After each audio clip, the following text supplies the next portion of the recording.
पहले जब भी मैं वीडियो रिकॉर्डिंग करने के लिए तैयार होता था, आज मुझे एक वीडियो रिकॉर्ड करना है ऐसा मैं जब डिसाइड करता था, तो रिकॉर्ड बटन स्टार्ट करने से पहले बहुत सारी चीज़ें थी जो मुझे करनी पड़ती थी।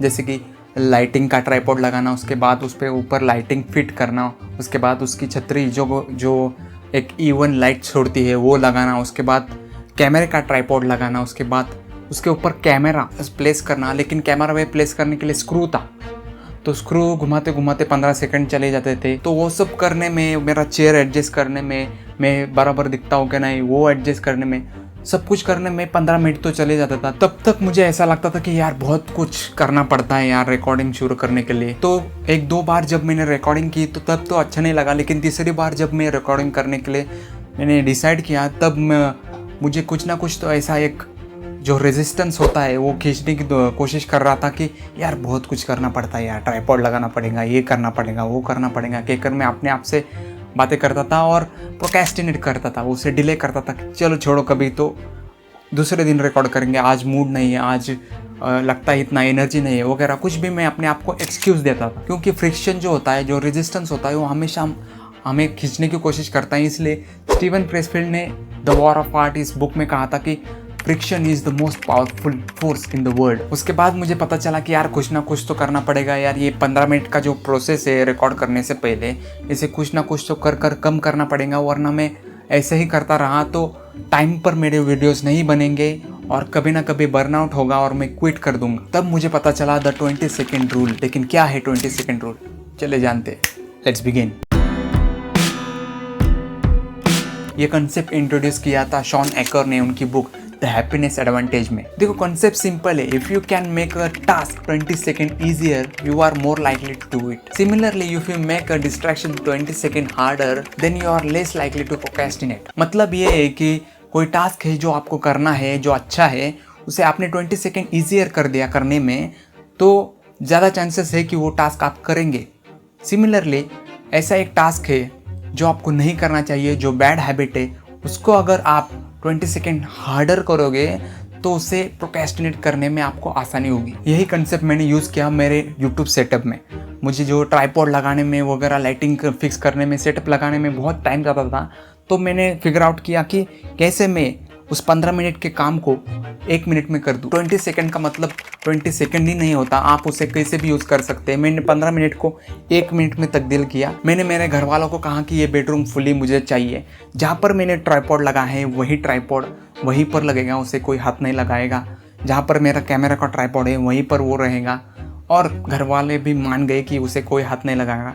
तो जब भी मुझे रिकॉर्डिंग करना पड़ता है तो मैं सीधा ट्राइपॉड जहाँ है वो फिक्स है, वहाँ सिर्फ लाइट ऑन करना है, और कैमरा का जो मुझे स्क्रू घुमाने में 10 सेकेंड लगते थे, 15 सेकेंड लगाते थे, वहाँ पर मैंने क्लॉ यूज़ किया।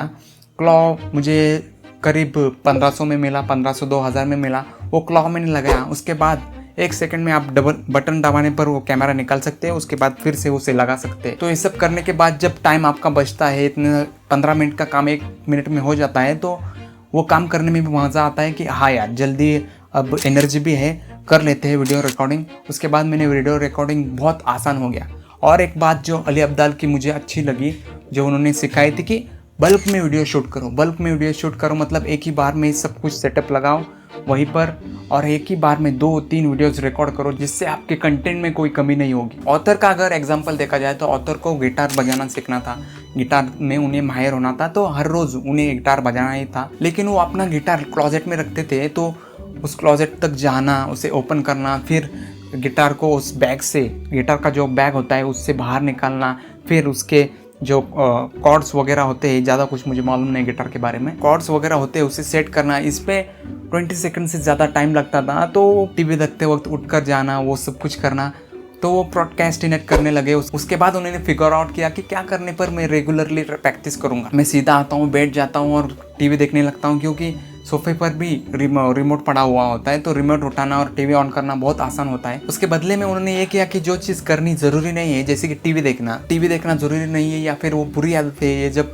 उन्हें समझ में आया तो उन्होंने रिमोट छुपाना शुरू किया किसी और ड्रॉअर में, किसी और रूम में, उसके भी सेल निकाल कर, जिससे कि ये हो जाए कि वो जाने उस रूम में जाएंगे फिर वो ड्रॉअर ऊपर करेंगे, फिर वो रिमोट मिलेगा, उसके बाद उसके सेल डालने पड़ेंगे और वो 20 सेकेंड चले जाएंगे। तो वो करने से अच्छा है अच्छा कुछ करते हैं। इसलिए उन्होंने गिटार को सोफे के बगल में रख दिया हॉल में, जैसे कि वो जाकर सोफे में बैठेंगे तो सीधा गिटार ही उठाएंगे, दूसरे रूम में जाकर रिमोट उठाने के बजाय वो गिटार उठाएंगे और उनकी प्रैक्टिस डेली करते रहेंगे। तो उस 20 सेकेंड रूल को उन्होंने दोनों तरफ यूज़ किया, जहाँ पर उन्हें करना चाहिए, जो काम करना चाहिए वहाँ भी, और जो काम उन्हें नहीं करना चाहिए वहाँ भी। कुछ लोग कह सकते हैं कि 20 सेकेंड यार कहाँ ज़्यादा होता है, 20 सेकेंड तो उठकर जाकर गिटार लेना बहुत बड़ी बात नहीं है।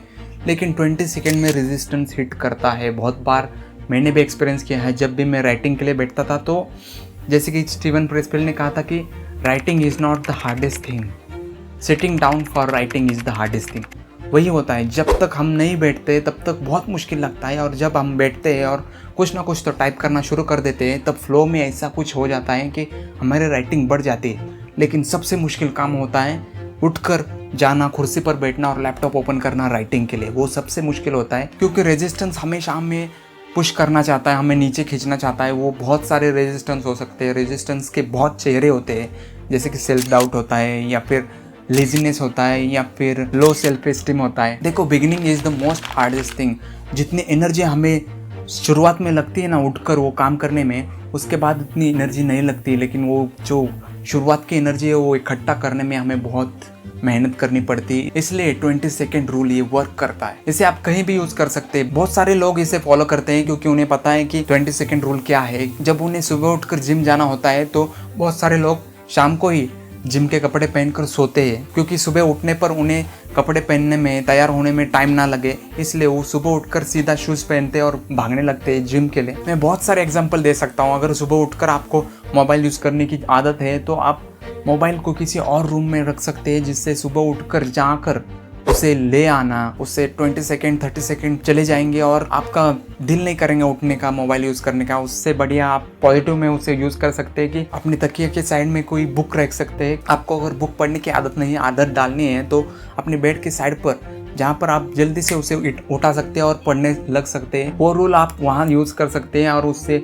आपको अच्छी आदत भी लगेगी। ऑथर ने भी बहुत सारे एग्जांपल दिए थे कि जैसे कि आपको अगर हेल्थियर खाना खाना है, हेल्दी बनना है, लेकिन आपके घर में बहुत ही अनहेल्दी खाना है, जैसे कि चिप्स हो या फिर कुछ भी जंक फूड हो, वो आपको अगर आसानी से दिखता है तो बहुत चांसेस है कि आप उसे जाकर उठाकर खाएंगे, क्योंकि एक क्रेविंग अंदर रहती है। और ये क्रेविंग हमेशा तभी आती है जब हम कुछ तो डाइट फॉलो करते हैं या फिर ये अपने आप को सुधारने की कोशिश करते हैं, तभी ये क्रेविंग आती है। इसे एटॉमिक हैबिट्स में भी जेम्स क्लियर ने एक्सप्लेन किया था कि अगर कुछ बैड हैबिट है या फिर गुड हैबिट है उसे लगानी है तो उसे make it obvious, make it visible, make it easy, ये उन्होंने कहा था। यही प्रिंसिपल है, ज़रा सेम है, मुझे जो ज़रा सेम लगा। तो यही प्रिंसिपल है, आप जो चीज़ नहीं करना चाहते उसे 20 सेकेंड हार्डर कर दो, और जो करना चाहते हैं उसे 20 सेकेंड ईजी कर दो। इसका बिगेस्ट एडवांटेज ये है कि ये वर्क करता है और इससे आपकी हैबिट चेंज होती है, और जब हैबिट चेंज होती है तो आपकी लाइफ भी चेंज हो सकती है। और अपनी लाइफ को चेंज करना मतलब आपको कंफर्ट जोन से बाहर निकलना पड़ता है। बार बार आप एक डिसाइड करते हो कि मुझे ये करना है, और कुछ दिनों के बाद मोटिवेशन खत्म हो जाता है, उसके बाद आप कंफर्ट जोन से बाहर निकलना नहीं चाहते और वो चीज़ और हार्डर बनती जाती है। तो कंफर्ट जोन से बाहर कैसे निकले, बेसिक कैसे क्लियर करें, इस बात को मैंने बहुत अच्छी तरीके से इस वीडियो में एक्सप्लेन किया है। मैं हाईली रिकमेंड करूँगा कि ये वीडियो देखो और अपनी कंफर्ट जोन से आप बाहर निकल कर आपको जो पसंद है वो करना शुरू करो। Thank you so much for watching this video. Bye for now.